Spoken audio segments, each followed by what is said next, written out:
Hello नमस्कार दोस्तों। आप सभी का स्वागत है। मैं हूं आपका होस्ट गिरीश कुलकर्णी और आज के डिस्कशन का जो टॉपिक है वो है recent changes in income tax procedures. बड़े बदलाव जो इनकम टैक्स के कुछ प्रोसीजर्स में हुए हैं वो क्या है उसको जानने की आज के वीडियो में कोशिश करेंगे। आज के जो कंटेंट्स है उसको एक बार बता दूं। आईटीआर फाइलिंग के ड्यू डेट्स और उसमें हुए हुए चेंजेस और आईटीआर के फॉर्म्स, असेसमेंट कंप्लीशन के डेडलाइंस ड्यू डेट्स जो है वो, इसके साथ साथ टीडीएस रेट्स में चेंजेस जो हुए हैं बदलाव उसके बारे में देखेंगे। विवाद से विश्वास स्कीम के बारे में जो चेंजेस है वो देखेंगे। 26 एज के फॉर्म में जो कवरेज चेंजेस है वो देखेंगे और ट्रस्ट के रजिस्ट्रेशन की न्यू प्रोसेस रिलेटेड हम लोग अपडेट्स देखेंगे। तो चलिए दोस्तों शुरू करते हैं। पहला टॉपिक है कि changes in income tax return filing की डेडलाइंस। जैसे कि आप जानते हो फाइनेंशियल ईयर 18-19 की last date to file the income tax return was 31 March 2020, यानी कि असेसमेंट ईयर 1920 की। तो उसको बढ़ाकर 30 जून कर दिया गया है, ये तो आप सभी को पता ही है। लेकिन असेसमेंट ईयर 2021 मतलब फाइनेंशियल ईयर 1920, उसकी जो last date to file return है, इनकम टैक्स रिटर्न है, वो नॉर्मल केस में जो 31 जुलाई 2020 थी वो 30 नवंबर 2020 कर दी गई है। और टैक्स ऑडिट सबमिट करने की जो ड्यू डेट है that has been made as 31 October 2020। तो ये है changes in the due date of filing income tax return. उसके बाद देखेंगे दोस्तों कि इनकम टैक्स रिटर्न के जो फॉर्म्स है वो भी कल नोटिफाई हुए हैं 31 मई 2020 को। बल्कि उसके रिलेटेड जो स्कीमा है, जो यूटिलिटीज है, वो अभी तक रिलीज नहीं हुए हैं, लेकिन जल्द ही वो भी रिलीज हो जाएंगी। आईटीआर के फॉर्म्स में बड़े बदलाव कुछ नहीं है, मोर और less it is similar to the previous year ITR forms. तो एक बार उनके बारे में इंफॉर्मेशन मैं बता दूं यहाँ पे। फर्स्ट है आईटीआर 1 जिसको सहज बोला जाता है। तो दैट इज एप्लीकेबल, इस कौन से फॉर्म्स किस असेसी को एप्लीकेबल है वो क्विकली देखेंगे। तो ITR 1 is applicable for resident individuals but who are not ordinarily resident in India, resident but not ordinary resident, also who are having total income above ₹50 lakhs। ITR 2 जो है वो other individuals and HUF but not having business income, उनको applicable होगा। ITR 3 जो individual and HUF having business income जो है वो category को एप्लीकेबल हो जाएगा।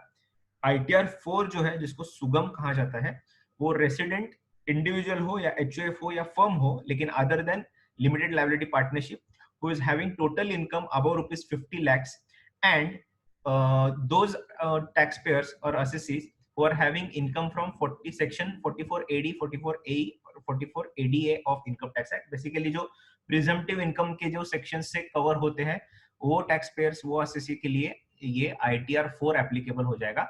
बट एक कंडीशन है, but should not be a director in any company और होल्डिंग अनलिस्टेड शेयर्स। अगर वो है तो आईटीआर 4 यूज नहीं कर पाएगा।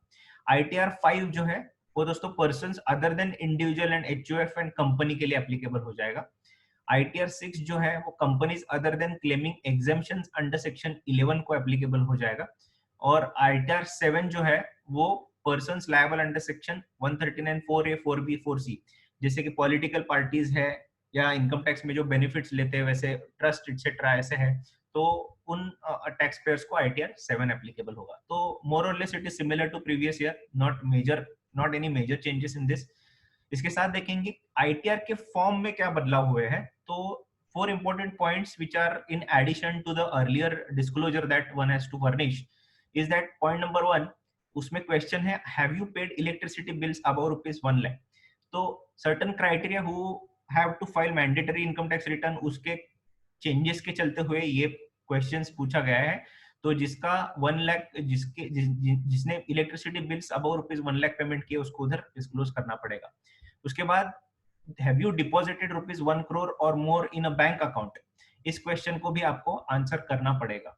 हैव यू इनकर्ड ₹2 lakhs और अबव ऑन फॉरेन ट्रैवल, अगर इसके भी है तो डिटेल्स इंफॉर्मेशन उधर देना पड़ेगा। इसके साथ separate disclosure for investment made under 1 अप्रैल से लेके 30 जून। ये टैब रखने की रीजन यही है दोस्तों कि अगर 1920 को जो भी इन्वेस्टमेंट करने के लिए या पेमेंट करने के लिए ड्यू डेट थी for availing certain benefits under income tax such as chapter 6A deductions, तो उसकी लास्ट डेट थी 31 मार्च 2020, बट लॉकडाउन के चलते हुए ड्यू टू दिस कोरोना कोविड-19 क्राइसिस वो डेट एक्सटेंड कर दी गई थी 30 जून के लिए। तो ऐसा भी हो सकता है कि 30 जून तक जो 1 अप्रैल से लेके 30 जून तक की जो इन्वेस्टमेंट होने वाली है, इसमें दो चीजें हो सकती है। एक है which is pertaining to the financial year 2021, या तो फिर pertaining to the previous financial year which is 1920 and applicable for 1920 ITR as a deduction। तो उसको स्पेसिफिकली समझने के लिए इसमें ये कैटेगरी दी गई है कि इसमें कौन सी इन्वेस्टमेंट है जो 1920 फाइनेंशियल ईयर से रिलेटेड इन्वेस्टमेंट है, या तो फिर वो एक्सपेंडिचर है but which is incurred during these 3 specific months as per the extended timeline. तो ये थे changes in the ITR form. इसी के साथ असेसमेंट कंप्लीशन करने के लिए जो ड्यू डेट्स है उसके बारे में चेंजेस देखेंगे कि अर्लियर स्क्रूटिनी असेसमेंट जो AY 2018-19 को एप्लीकेबल होगी, उसकी अर्लियर ड्यू डेट थी 30 सितंबर 2020, जो रिवाइज करके अभी 31 दिसंबर 2020 कर दी गई है। और स्क्रूटिनी असेसमेंट फॉर AY 1920 जो अर्लियर 31 मार्च 2021 थी, उसको रिवाइज करके 30 सितंबर 2021 कर दिया गया है। इसमें दोस्तों 143(3) या 144 बेस्ट जजमेंट असेसमेंट ये सब उसमें कवर हो जाएंगे। कोविड-19 क्राइसिस के चलते हुए ये एक्सटेंशन दी गई है। इसके साथ changes in TDS rates with effect from 14 May 2020, TDS के रेट में, डिडक्शन के रेट में 0.25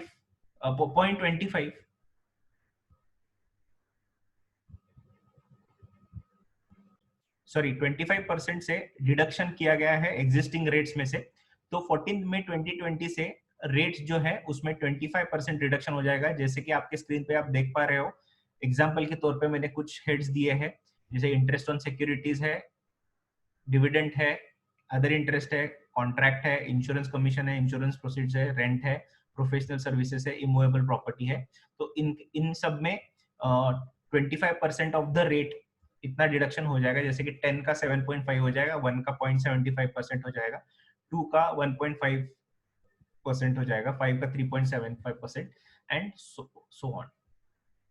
इसके साथ दोस्तों विवाद से विश्वास जो स्कीम है उसका जो एक्सटेंशन है वो earlier the last date was 31 March 2020 without any additional payment of interest and penalty.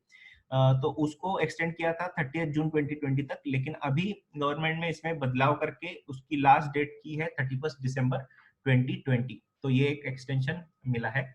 इसी के साथ 26A जो फॉर्म है उसका कवरेज जो था वो पहले उसमें सिर्फ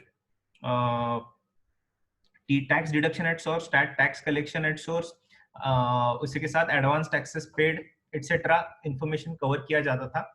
लेकिन 20 मई 2020 को एक नोटिफिकेशन द्वारा रूल्स 20 जो इनकम टैक्स के रूल्स है, रूल्स अमेंडमेंट रूल्स 2020 इंट्रोड्यूस कर दिया गया है, जिसमें रूल 31AB ओमिट किया है। तो 31AB में ओरिजिनल 26AS के जो रेफरेंसेस थे इंफॉर्मेशन के वो थे, जैसे कि TDS, TCS, taxes paid etcetera. तो अभी नया रूल 114H के बाद 114I, जिसमें एनुअल इंफॉर्मेशन स्टेटमेंट करके लाया गया है, तो उसमें कुछ एडिशनल कवरेज दिया गया है in addition to TDS, TCS and taxes paid. तो वो क्या है देखेंगे दोस्तों।